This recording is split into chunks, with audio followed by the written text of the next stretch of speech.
Bonjour à tous et à toutes et bienvenue sur ma chaîne. Aujourd'hui on se retrouve pour une nouvelle vidéo. Alors je sais que ça fait assez longtemps que j'ai pas fait des vidéos, du coup ça fait presque un an je crois depuis que j'ai posté ma dernière vidéo. C'est vrai qu'il s'est passé beaucoup de choses entre deux, mais sachez que je reviens. J'ai beaucoup d'idées de vidéos en fait et beaucoup d'affaires dont j'ai envie de parler et traiter sur cette chaîne. J'ai lu tous vos commentaires, j'ai essayé de prendre en compte tout ce que j'ai reçu, que ce soit des critiques, des conseils, etc. Et je vous remercie d'ailleurs pour toutes les personnes qui m'ont encouragée à continuer les vidéos. Merci beaucoup. Je pense que je vais traiter désormais des affaires dont je veux parler de manière un peu plus naturelle, un peu plus détendue. J'espère sincèrement que la vidéo va vous plaire. Par ailleurs, je voudrais juste vous parler d'un petit truc avant. J'ai créé une seconde chaîne YouTube il n'y a pas très longtemps.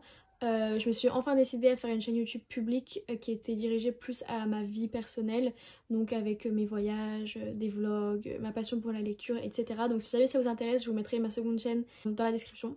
Et voilà, n'hésitez pas à jeter un petit coup d'œil si jamais vous êtes intéressé par ça. Mon goal numéro 1 cette année par rapport à cette chaîne, ce serait d'assister à un procès.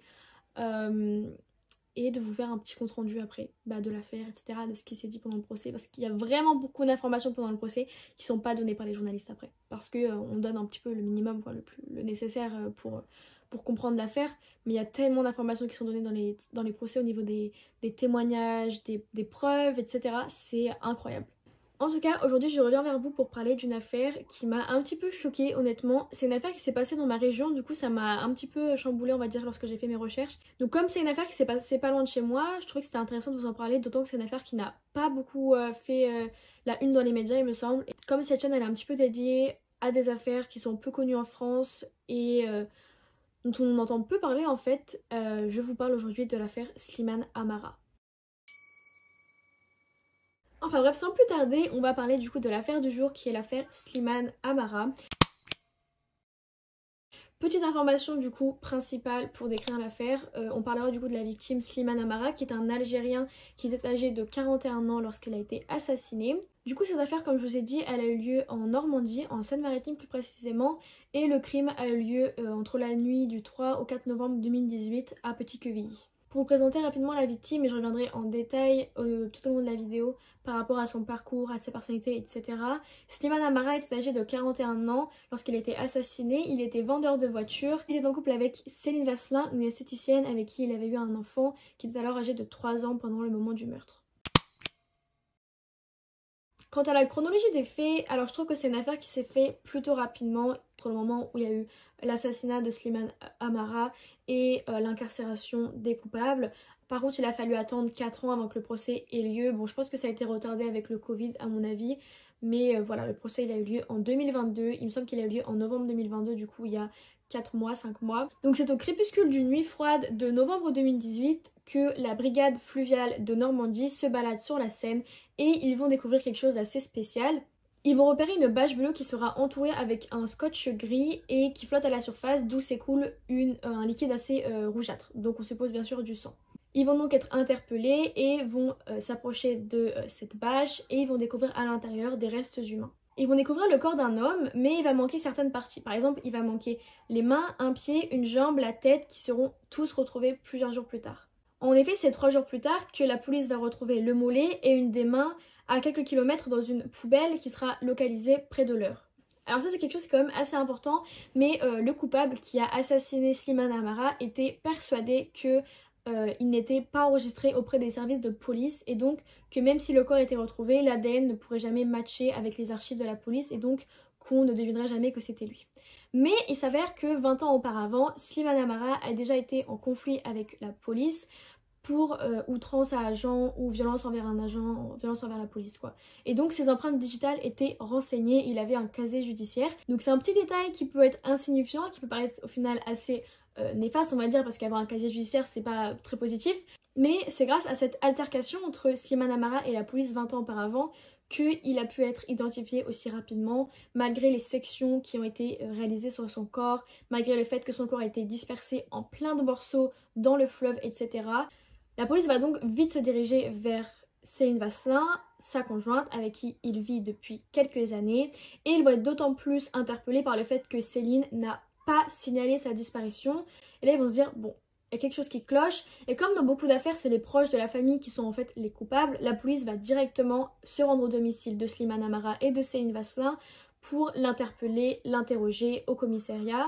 Et au final, quelque chose qui est quand même pour moi assez surprenant, c'est que Céline Vasselin va directement avouer les faits. Elle ne va même pas essayer de trouver un alibi, d'expliquer pourquoi elle n'a pas signalé la mort de son mari, elle va même pas essayer de trouver des excuses pour justifier la disparition de Slimane Amara et va directement avouer l'avoir assassiné. C'est assez étonnant qu'elle ait avoué aussi rapidement le crime parce que comme c'était quelques jours seulement après avoir découvert l'identité de la victime, il y a très peu de preuves, hein, on est d'accord.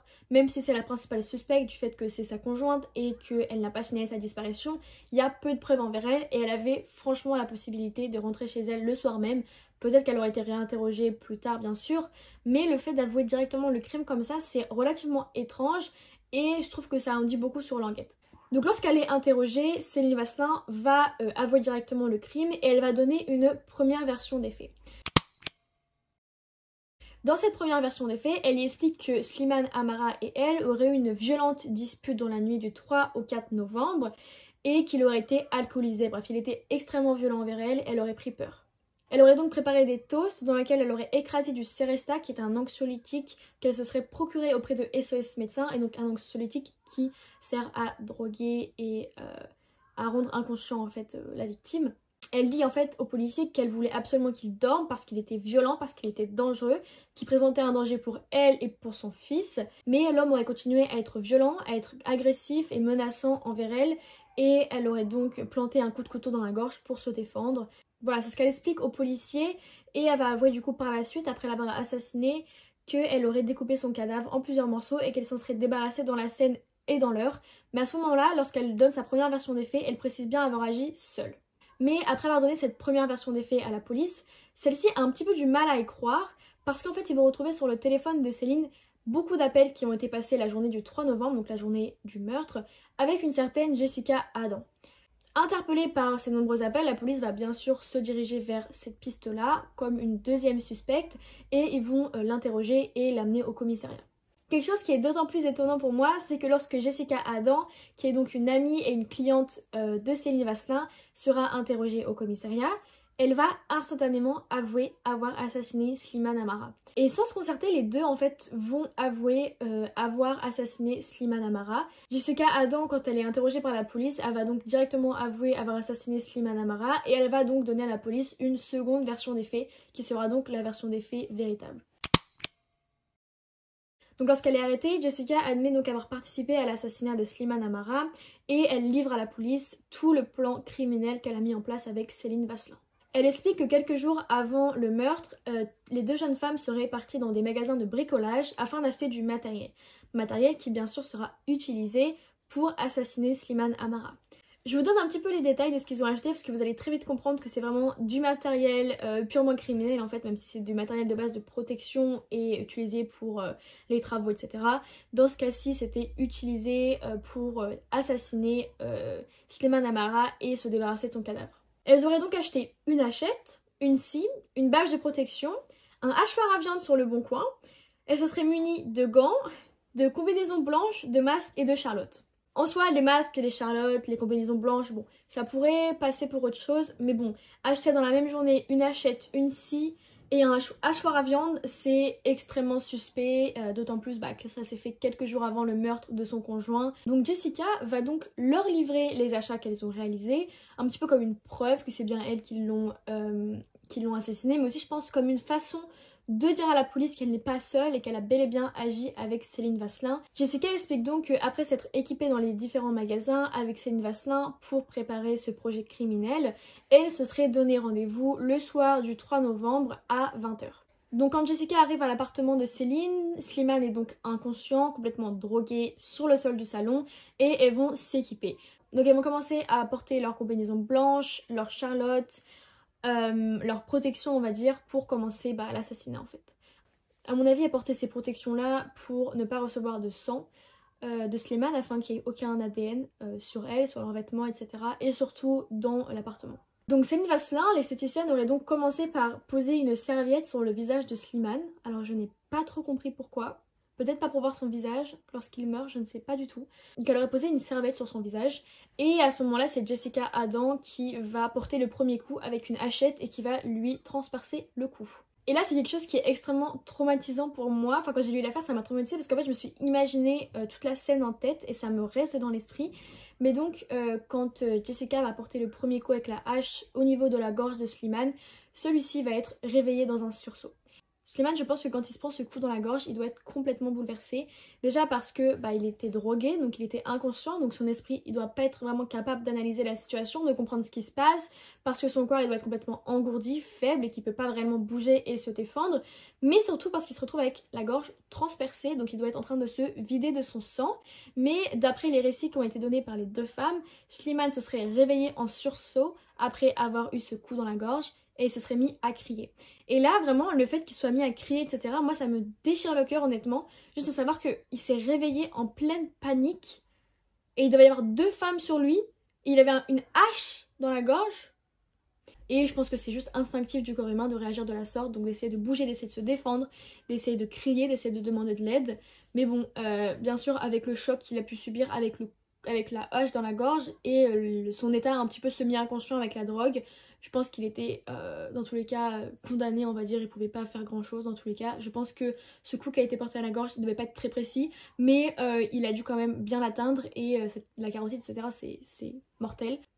Mais quand même il est pas mort sur le coup, donc sa souffrance a dû être quand même assez longue. Il a dû rester en vie encore quelques minutes, au moins peut-être 5-6 minutes avant de se vider de son sang. Et comme voyant qu'il n'arrivait pas à mourir, enfin qu'il était encore vivant, Céline va, on va dire je pense, être prise de panique et elle va essayer de l'étouffer. Donc elle va essayer de l'étouffer en mettant une main sur sa bouche et une main sur son nez.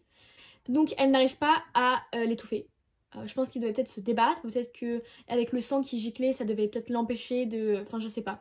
Je sais pas du tout comment ça s'est passé parce qu'on a quand même assez peu de détails là-dessus. Ça c'est des détails qui sont donnés que pendant le procès. Et donc Jessica va prendre les relais, elle va prendre un couteau de cuisine et elle va l'enfoncer dans la gorge. Et là ça va être du coup un coup mortel pour Slimane qui va mourir, peut-être pas instantanément mais il va mourir assez rapidement après ce deuxième coup, après ce deuxième coup en fait dans la gorge. Slimane est mort dans d'atroces souffrances honnêtement. On verra par la suite de la vidéo que voilà c'était pas quelqu'un qui était parfait on va dire. Il y a des choses qui se sont passées dans leur relation qui expliquent pourquoi il y avait une tension comme ça et pourquoi elle en est passée à ce stade-là, mais malgré tout, je pense que personne ne mérite de mourir dans des circonstances de la sorte. Enfin, c'est relativement horrible, je trouve, la façon dont il a été tué. Jessica va expliquer que là, il était vraiment en train de nager dans une mare de sang quand elles ont fini de le tuer, on va dire, parce que je peux même pas dire qu'elles l'ont tué. Elles l'ont tué en combien de minutes, en combien de fois. Ça doit être horrible, enfin, être drogué, être en plus étouffé, etc. Ça doit être très très très long. Mais là les conditions dans lesquelles il est mort, je pense que ça a dû être quand même assez dur pour sa famille et ses proches au procès d'entendre les conditions dans lesquelles il est mort. Même pour son enfant plus tard, savoir que son père a été assassiné de la sorte et qu'en plus par sa mère, c'est assez dur à mon avis. D'ailleurs quand Jessica raconte ça à la police, elle va dire que selon elle, Céline aurait dit après avoir fini de l'assassiner: tu fais plus le malin maintenant, tu me pensais pas capable de faire un truc pareil, regarde maintenant dans quel état tu es. Après avoir assassiné Slimane Amara, les deux jeunes femmes se mettent donc au travail et vont poursuivre leur plan. Elles vont donc s'emparer des outils qu'elles ont achetés auparavant pour découper Slimane Amara. Et ensuite elles vont mettre tout ça dans des pages, dans des sacs plastiques, etc., dans les sacs poubelles pour aller le disperser dans la Seine, le disperser dans des poubelles, etc. Dans l'espoir que son corps soit jamais retrouvé et dans l'espoir que personne ne puisse identifier la victime. Hein. Je pense que c'est pour ça aussi qu'elles ont utilisé différentes techniques. D'ailleurs, elles ont utilisé de l'acide pour essayer d'effacer le visage de la victime. Donc elles ont mis de l'acide sur son visage pour pas qu'il soit reconnaissable. Elles ont donc découpé ses doigts en espérant que ceux-ci soient jamais trouvés, qu'on puisse jamais trouver les empreintes digitales. Elles ont haché certaines parties de son corps pour aussi effacer les empreintes digitales. Un rapide profil des deux coupables du coup qui sont les principales suspectes et même les principales coupables parce qu'elles ont avoué les faits. On parle donc de Céline Vasselin et de Jessica Adam. Comme je vous ai dit du coup, Céline Vasselin c'était la conjointe de Slimane Amara et la mère de son enfant aussi. Et elle était donc esthéticienne et elle avait il me semble 35 ans lorsque elle a commis ce meurtre. Les sources qui sont utilisées du coup pendant le procès, enfin les témoignages etc. des familles, des proches, des clients de Céline la décrivent toutes comme une personne normale. Ils la décrivent comme une personne avec une personnalité équilibrée, qui est une personne joviale, sociable, à l'écoute des autres, qui aime être proche des clients, qui aime être en contact avec eux, qui est sincère. Pourquoi une femme aussi normale, aussi banal, on va dire, qu'on pourrait rencontrer tous les jours, qui peut être notre cliente, notre mère, notre professeur, que tout le monde apprécie, peut-elle en arriver à tuer son compagnon? Bah ça c'est la question que tout le monde s'est posée et qui sera répondue pendant le procès. L'affaire est un peu plus complexe de par l'implication de Jessica Adam, qui est donc, comme je vous ai répété plusieurs fois, sa cliente avec qui elle est devenue amie à travers les années. Donc Jessica Adam, elle est un petit peu plus âgée, elle est âgée de 39 ans et elle est mère de 3 enfants.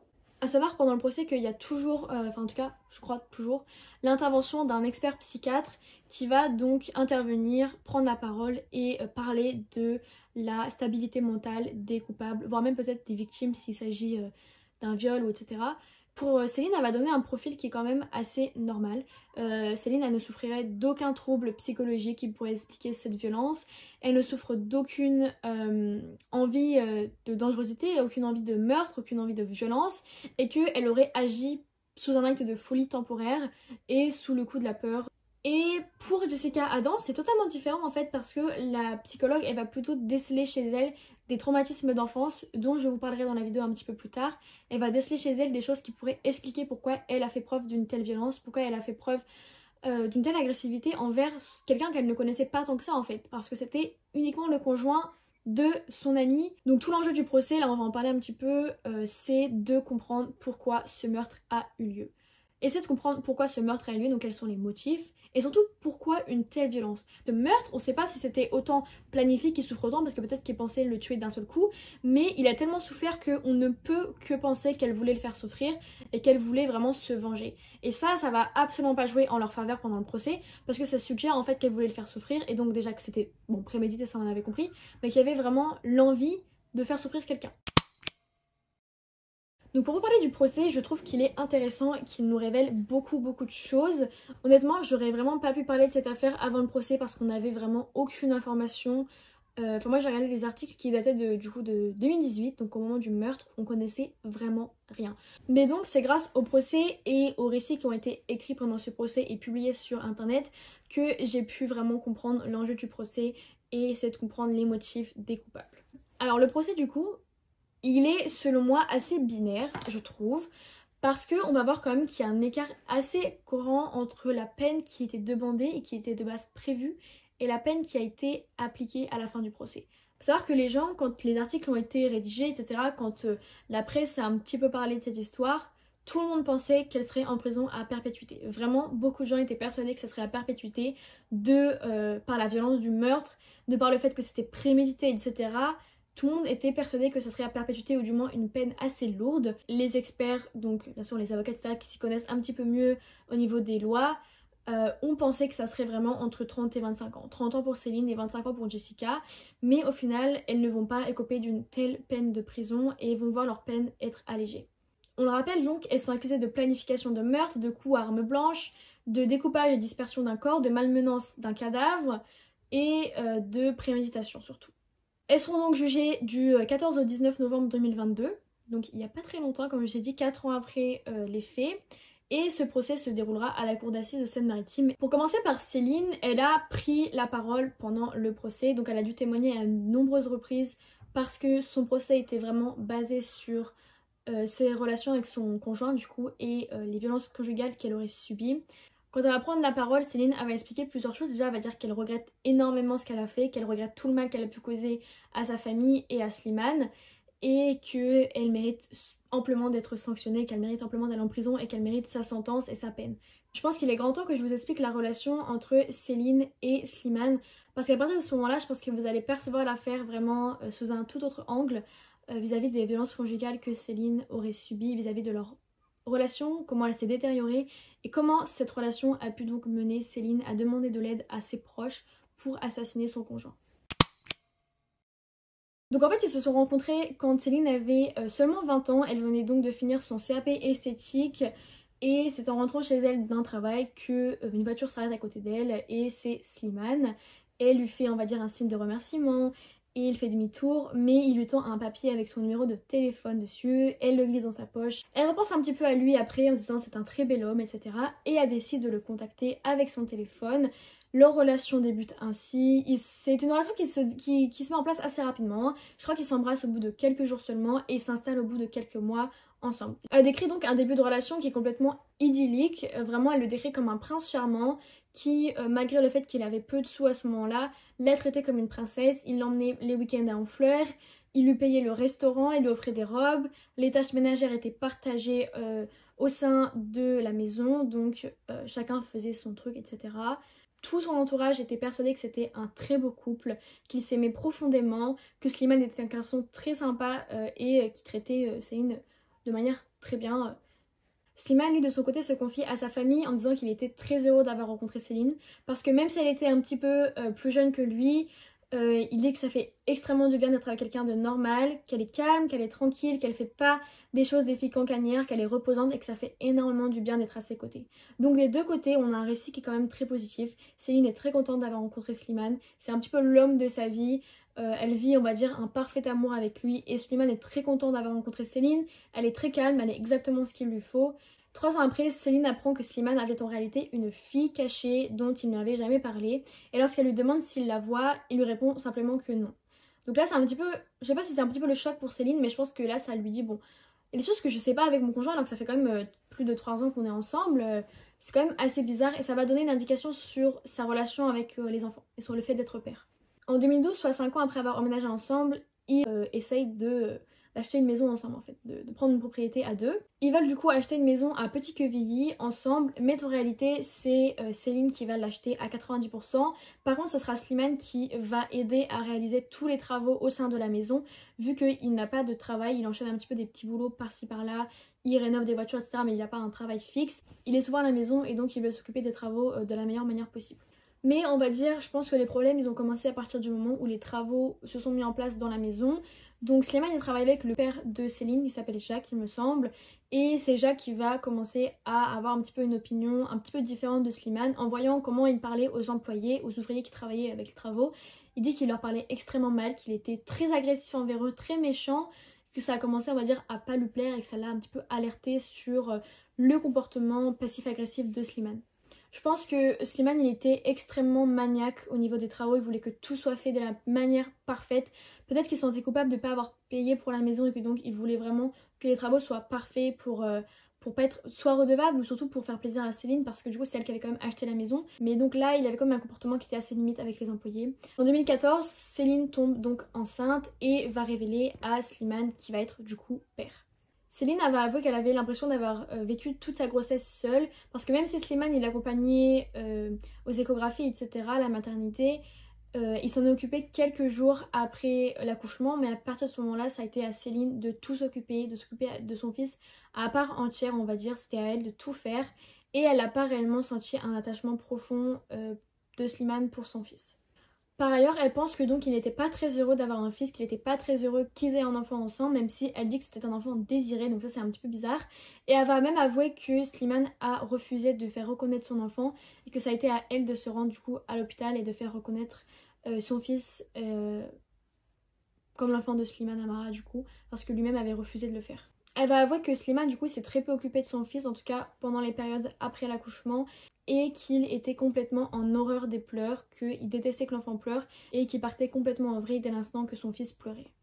La mère de Céline, donc Josette, emménage dans la maison parce qu'elle est très seule et qu'elle est de moins en moins bien on va dire, donc elle va emménager avec sa fille. Et là, bon, Slimane, on sait pas trop s'il l'a bien pris ou pas, mais en tout cas on sait que la famille de Slimane n'a pas trop apprécié que la mère de Céline emménage. Slimane il est un peu agacé par la présence de Josette dans la maison, mais bon, ça n'a pas causé tant de tension que ça, je pense, uniquement par rapport au fait que Josette s'installe. Mais on va quand même avoir, à partir de ces années-là, les premières crises qui vont commencer entre le couple et les premières violences. Là, je vais vous parler un petit peu du début de ces violences psychologiques et physiques et de la détérioration du couple au fil des années. Il y a pas mal d'événements qui se sont passés, mais je vais essayer de vous faire court, juste vous donner quelques exemples de ce qui s'est passé et qui a été mentionné pendant le procès. Céline raconte que la première crise, en fait, c'est un ami du coup de Slimane qui est venu à l'appartement ou à la maison, je ne sais plus, manger ou boire un coup, etc.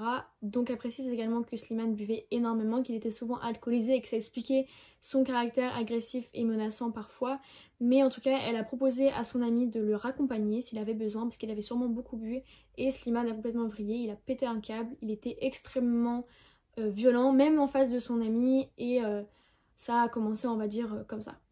Donc là, cette crise, ça a été un petit peu la première alarme que Céline elle a reçue parce qu'il l'a quand même traité, parce qu'il s'est montré très violent, il a cassé les choses dans la maison. Et là, ça a été un petit peu la première sonnette dans sa tête qui va se dire, bon, là, c'est pas normal, je ne peux pas cautionner ça, est-ce que je le quitte ou est-ce que je reste avec lui? Mais bon, à ce moment-là, elle est énormément sous l'emprise. Donc Céline a dit que ça se fait un petit peu progressivement, donc ça a été, entre guillemets, la première crise, même s'il avait montré quelques facettes agressives auparavant. Et il a commencé à boire énormément pendant les week-ends, donc il rentrait bourré, etc. Et c'était à elle de s'occuper de lui. Elle se montrait extrêmement bienveillante envers lui, je trouve, quand même, parce que elle allait le chercher, elle s'occupait de lui, elle lui faisait à manger quand il rentrait complètement éméché. Et voilà, elle a fait ça pendant quelques mois. Elle disait qu'elle était très très amoureuse de lui et qu'elle pouvait même pas en fait s'imaginer vraiment le quitter tellement elle était amoureuse de lui. Céline, qui est donc fille unique, parle beaucoup à ses amis, donc elle a plusieurs amis. Sa grande sœur et il me semble 4 autres amis, donc ses meilleures amies, avec qui elle parle beaucoup de sa vie, de son couple, etc. Et elle donc fait part à ses amis des excès de colère de Slimane, de ses petites violences, de ses petites agressions, on va dire. Et ses amis en fait ont un petit peu du mal à comprendre parce que certaines avaient donc déjà rencontré Slimane plusieurs fois et le trouvaient extrêmement fantastique, ils avaient passé une excellente soirée. Mais quand Céline elle va se mettre à pleurer, elle va donc essayer d'expliquer à ses amis tout ce qu'elle vit, l'enfer qu'il lui fait vivre en fait parfois, et bah ça va un petit peu changer leur perception de Slimane et ça va être un petit peu le début où l'entourage de Céline va commencer à s'alerter quant à leur vie de couple et quant à leur relation. Plusieurs personnes vont donc commencer à s'inquiéter, les amis de Céline entendent parfois lorsqu'elles sont au téléphone ensemble des coups derrière elles, des coups violents, des cris. Josette, la mère de Céline, donc qui vit avec eux, s'inquiète de plus en plus de voir Slimane péter les plombs, faire des grosses crises pendant les week-ends, insulter, crier, etc., donner des coups dans les murs. Elle commence vraiment à s'inquiéter jusqu'au moment où elle va finir par quitter la maison à cause de cette relation. Elle dit je n'en peux plus, je n'en pouvais plus, il fallait que je sorte. Les exemples qui ont été mentionnés pendant le procès depuis l'entourage de Céline, c'est que il arrivait souvent que Slimane casse beaucoup d'objets, il cassait des ordinateurs, cassait des choses dans la maison et il était très très menaçant. C'était toujours si tu me quittes, je te retrouverai. Il y a un épisode qui va être beaucoup mentionné pendant le procès, c'est l'épisode de mai 2018 que la plupart ont considéré comme étant le début de ce plan machiavélique pour assassiner Slimane. En fait, Céline elle va se rendre compte qu'elle ne peut plus vivre avec lui, que vraiment elle n'en peut plus de ses violences continues, elle n'en peut plus de ces violences qui sont continues, des violences psychologiques avec des menaces constantes et des violences physiques parce que Céline aurait subi plusieurs rapports sexuels forcés, donc elle n'en peut plus. Et elle se dit bon, il faut qu'on en finisse, je veux protéger mon fils, je veux me protéger, je veux rompre. Et quand elle va faire part à Slimane de son désir de rompre, il va péter les plombs, il va dire c'est pas possible, c'est mort, non, il va être menaçant. Il va poser un couteau sur la table de la cuisine et là à partir de ce moment là je pense que Céline elle comprend qu'il n'y a aucune issue possible, elle peut pas le quitter en fait de manière cordiale et il faut trouver d'autres solutions. Donc elle va en faire part à ses amis, plusieurs personnes vont lui offrir son aide, des amis vont lui proposer de l'héberger chez elle avec son fils, plusieurs personnes vont l'inciter à aller porter plainte au commissariat, il faut savoir qu'elle n'a jamais porté plainte. Là tout l'entourage de Céline raconte pendant le procès des moments qu'ils ont vécu avec Slimane qui les ont traumatisés. Une fois où il aurait tiré les cheveux de son fils et l'aurait traité de bâtard. Une fois où il se serait pris la tête avec le frère de Céline pour aller chercher des clopes alors qu'il était alcoolisé et il aurait essayé de le croquer au cou. Bon, assez bizarre la scène je pense. Donc que ce soit Isabelle, une amie de Céline ou d'autres, ils racontent tous que Slimane a complètement vrillé, qu'il avait un comportement très très très agressif pendant les voyages par exemple qu'il faisait avec d'autres amis pendant les vacances, etc. Pendant les dîners de famille, Slimane se montrait de plus en plus agressif, etc. Et les amis de Céline la décrivent comme quelqu'un qui perdait sa petite étincelle. Elle était de plus en plus triste, de moins en moins joviale, de plus en plus fatiguée aussi à force de s'occuper du bébé. Céline se confie aussi une fois à son père, elle lui raconte que Slimane l'aurait traîné par les cheveux dans toute la maison et avec un couteau sous la gorge et qu'il menaçait de brûler la maison, etc. si elle le quittait. Et son père il s'alerte énormément de la situation. Mais Céline elle refuse toute aide parce qu'elle est persuadée que si un de ses amis, une personne de sa famille l'aide, il il s'en prendra à eux et il leur fera du mal. Et donc elle se dit en fait il n'y a que moi qui peux gérer ça parce que admettons je fais quelque chose et il le découvre, au moins il me fera du mal à moi et il fera pas de mal à quelqu'un que j'aime. Et donc elle est persuadée, mais vraiment persuadée que en fait il n'y a que elle qui peut arranger la situation, que la police ne peut pas parce qu'elle a peur des répercussions, que sa famille ne peut pas parce qu'elle a peur qu'il soit blessé. Elle entre dans ce cercle vicieux où elle se dit en fait que la seule issue possible pour sortir de cette situation en sécurité, que son fils ne soit pas impacté, que toute sa famille ne soit pas blessée, etc., c'est la mort. Elle ne voit aucune autre issue possible, elle peut pas le quitter tranquillement, elle peut pas demander l'aide de la police, elle peut pas demander l'aide de ses proches. Comment quitter Slimane Amara? S'il est aussi violent avec elle, eh bien la seule solution c'est de le tuer. D'ailleurs elle raconte qu'elle a essayé auparavant 2 fois de le tuer, donc avant même le meurtre. Une fois en lui mettant une seringue d'air dans la cuisse et en le droguant, et la deuxième fois en le droguant et en essayant de l'étouffer avec un oreiller. Céline raconte qu'elle a complètement vrillé en fait avec les mois qui passaient, les violences qui s'accentuaient, les menaces que Slimane disait qu'il allait prendre leur fils, qu'il allait l'emmener loin d'elle. Je pense qu'à ce moment-là, elle est complètement dans un déni du fait qu'elle est persuadée que la seule issue possible c'est de le tuer ou de se tuer elle. Donc elle va essayer de se suicider, enfin elle va pas essayer mais elle va y pensait fortement. Elle a dit qu'elle a roulé à fond sur l'autoroute, vraiment à 180, et qu'elle était à 2 doigts de se suicider, mais qu'elle pensait tellement à son fils et qu'elle pouvait pas le laisser avec Slimane qu'elle s'est dit que si c'était pas elle, ça serait lui. Donc elle va se confier à Jessica Adam pendant un de ses rendez-vous, il me semble. Elle va lui confier son désir de tuer son mari, de l'assassiner parce qu'elle n'en peut plus. Et cette mère de 3 enfants va paradoxalement accepter de l'aider. Et donc à partir de ce moment-là, va se mettre en place un petit plan pendant tous les rendez-vous, etc. Et ça, je vous ai raconté la suite, voilà. Et Jessica va expliquer pendant le procès avoir été complètement manipulée et bernée par Céline Vasselin, qu'en fait, ça n'avait pas envie de le faire, qu'on lui a forcé à le faire, qu'on l'a manipulée, qu'elle se rendait pas compte de ce qu'elle faisait, etc. Je pense qu'elle jouait là-dessus pour espérer avoir un allègement de peine. Elle renie le fait d'avoir joué un rôle majeur dans l'assassinat et met un petit peu tout sur le dos de Céline. Elles vont donc être condamnées à 22 et 17 ans de prison, ce qui est selon moi assez court quand même. Mais bon, après voilà, c'est chacun son avis sur la question. Moi je trouve que c'est quand même assez peu. Et il y aura une 3e personne qui va être jugée pendant ce procès, mais qui va être acquittée. Ça c'est quand même assez bizarre. En fait c'est la grande sœur de Céline qui était donc au courant du plan d'assassinat et qui a même aidé dans ce plan parce qu'elle a fait des recherches sur l'anxiolytique qui a été utilisé pour droguer Slimane. Donc on a bien compris que Céline a réalisé ce meurtre et a mis en place tout ce plan pour se débarrasser de son conjoint dont elle était totalement effrayée et sous l'emprise, que c'était une solution pour elle, que c'était la seule manière possible de se sentir en sécurité. Mais pourquoi alors Jessica aurait aidé son amie? Ça c'est vraiment la question que je me suis posée quand j'ai tout lu. Pourquoi aider son amie à tuer son conjoint? Enfin, moi c'est quelque chose que je ne ferais pas, j'aime beaucoup mes amis, hein, mais de là à aller jusque là c'est quand même assez fort. Et donc avec le procès on a appris que Jessica aurait subi des violences lorsqu'elle était enfant. Elle aurait donc subi des violences de son beau-père pendant plusieurs années, donc de ses 4 à 10 ans il me semble. Elle décrit son beau-père comme étant une personne alcoolique, méchante, sadique, et elle va décrire toutes les violences qu'elle a subies pendant le procès. Elle va donner plusieurs exemples. Par exemple, le chien de la famille a été assassiné sous ses yeux. Elle avait subi des viols récurrents et des séquestrations même dans le placard, et aussi des menaces avec des couteaux. Elle subissait beaucoup de coups violents de la part de son beau-père et peu de réactions de la part de sa mère, ce qui explique pourquoi elle a été un petit peu traînée entre orphelinat, internat, etc. Et donc toute cette violence qu'elle a subie pendant qu'elle était enfant, je pense que c'est ce qui justifie qu'elle a participé à ce crime. Peut-être qu'elle se disait qu'elle a rien fait quand elle était enfant, tu vois, elle était un petit peu sans défense on va dire. Quand t'es enfant tu peux pas trop te défendre face à quelqu'un qui est aussi âgé, avec autant de force on va dire, et je pense que c'était une revanche pour elle, une revanche par rapport au fait qu'elle a subi toutes ces violences là, qu'elle connaît on va dire cette situation de violence, et comme elle a rien pu faire quand elle était jeune, peut-être que c'était une manière pour elle de se venger d'elle-même, de tout ce qu'elle a subi, et aussi une manière d'aider son amie qu'elle affectionne beaucoup et qu'elle a envie vraiment d'aider et de sortir de cette situation. Et ça c'est ce qui justifie l'implication de Jessica Adam dans cette affaire, c'est tout ce qu'elle a pu subir, les traumatismes d'enfance qui sont remontés à la surface lorsqu'elle a dû entendre Céline parler de ce qu'elle subissait. Et à partir de ce moment là elle a dit bon il faut que je l'aide, il faut que j'aide quelqu'un qui subit des violences, il faut que je me sente utile peut-être. Bon, alors mon avis sur l'affaire, j'ai pas tant d'avis que ça parce que honnêtement je suis un petit peu entre les deux. Enfin, je sais pas comment vous expliquer, dites-moi votre avis en commentaire. Mais c'est vrai que je suis extrêmement triste pour Slimane et sa famille parce qu'il est vraiment mort dans des conditions atroces. Pour moi, c'était vraiment un meurtre barbare. Et Slimane ne méritait pas de mourir dans des conditions comme ça. Une mort comme ça, un cadavre souillé de la sorte, c'est horrible. Donc c'est pour ça que je vous dis que c'est une affaire assez binaire parce qu'en fait, on a un point de vue des deux côtés qui est assez fort. Entre d'un côté, Céline qui vivait des violences quotidiennes, qui avait qu'une envie, c'était de protéger son enfant. Et d'un autre côté, Slimane qui était peut-être un homme agressif et violent, qui ne méritait quand même pas de mourir dans des circonstances de la sorte.